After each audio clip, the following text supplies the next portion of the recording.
आज जो चीज हम ब्रेकफास्ट में खा रहे हैं उस पर कभी डॉक्टर ने बैन लगाया था और आज वही सुपर फूड कहलाती है। सोच के देखिए, अगर आप 3 अंडे रोजाना खाते हैं तो आपके जिस्म में क्या तब्दीलियां आती हैं। मेरा नाम डॉक्टर ताबिश शौकत है, मैं फार्मासिस्ट हूँ, हेल्थ कंटेंट क्रिएटर हूँ। मेरे ब्रांड का नाम सस्ती दवाई और मेरी वेबसाइट का नाम sastidawai.shop, sastidawai.pk। मैं आपको एक बैक हिस्ट्री की तरफ लेके जाता हूँ। 1950 से 1960 में अमेरिका और यूरोप में ये माना जाता था कि अंडे दिल के लिए खतरनाक होते हैं। लेकिन क्यों? क्योंकि अंडे में कोलेस्ट्रॉल होता है। लोगों को कहा गया एक अंडा भी ज्यादा है, लेकिन साइंस ने वक्त के साथ साथ बहुत ज्यादा इसमें एडवांसमेंट कर दी, इसमें चेंजिंग कर दी और लोगों के नॉलेज में इजाफा किया। तो चलो अगली बात सुनो। आज हम जानते हैं कि डाइटरी कोलेस्ट्रॉल जो खाने से हमें आता है और ब्लड कोलेस्ट्रॉल जिस्म बनाता है, ये दोनों एक जैसे नहीं होते। जिस्म ज्यादातर कोलेस्ट्रॉल खुद बनाता है, अंडा सिर्फ एक सिग्नल देता है। और हेल्दी लोगों में अंडे कोलेस्ट्रॉल को डेंजरस लेवल तक नहीं ले जाते। इसका कोई मेडिकल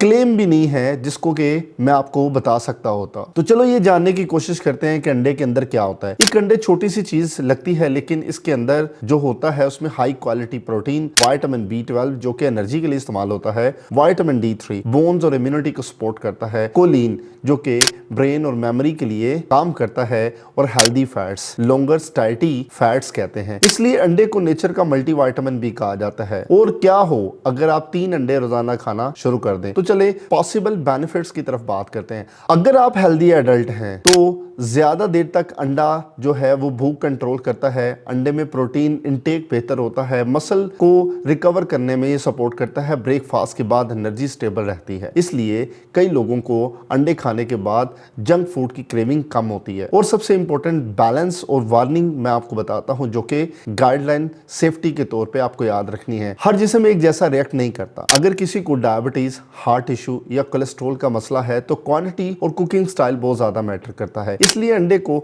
मैजिक फूड समझकर ओवर यूज नहीं करना, समझदारी का थोड़ा सा मुजाहरा करना है। आपको ये जानने की जरूरत है आपको अंडा किस फॉर्म में खाना चाहिए। अगर आप अंडे को डीप फ्राई, ज्यादा बटर के साथ और प्रोसेस्ड ऑयल के साथ खाते हैं तो ये आपकी बॉडी के लिए नुकसानदेह है। अंडे को हमेशा बॉयल, लाइट ऑमलेट की शक्ल में और मिनिमल या कम से कम ऑयल की फॉर्म में इस्तेमाल करना है। अगर आप सिंपल अंडा खाते हैं तो इसको आप बराबर समझिए स्मार्ट अंडे के। तो फाइनल जो सच है वो यही है कि अंडे आपकी बॉडी के लिए अच्छे हैं अगर आप इसका प्रॉपर तरीके से इस्तेमाल करते हैं। अंडा खुद बुरा नहीं है, गलत क्वांटिटी और गलत स्टाइल हमेशा बुरा होता है। साइंस ने अंडे को विलन नहीं, सिर्फ मिसअंडरस्टूड फूड प्रूव किया है। सबसे आखिरी जो सवाल है मेरा आपसे वो ये है, आप रोज कितने अंडे खाते हो और कैसे पकाते हो? कमेंट में लाजमी बताओ ताकि मुझे पता चल सके आपने इससे इल्म हासिल किया है, आपने कुछ अच्छा सीखा है। तो मैं आपका शुक्रगुजार हूँ। मेरे इसी तरह टॉपिक के साथ जुड़े रहे। मैं आपको रोजाना एक इंफॉर्मेटिव टॉपिक देता हूँ और किसी भी तरह की सप्लीमेंट मेरी वेबसाइट sastidawai.shop से जाके आप परचेज कर सकते हैं।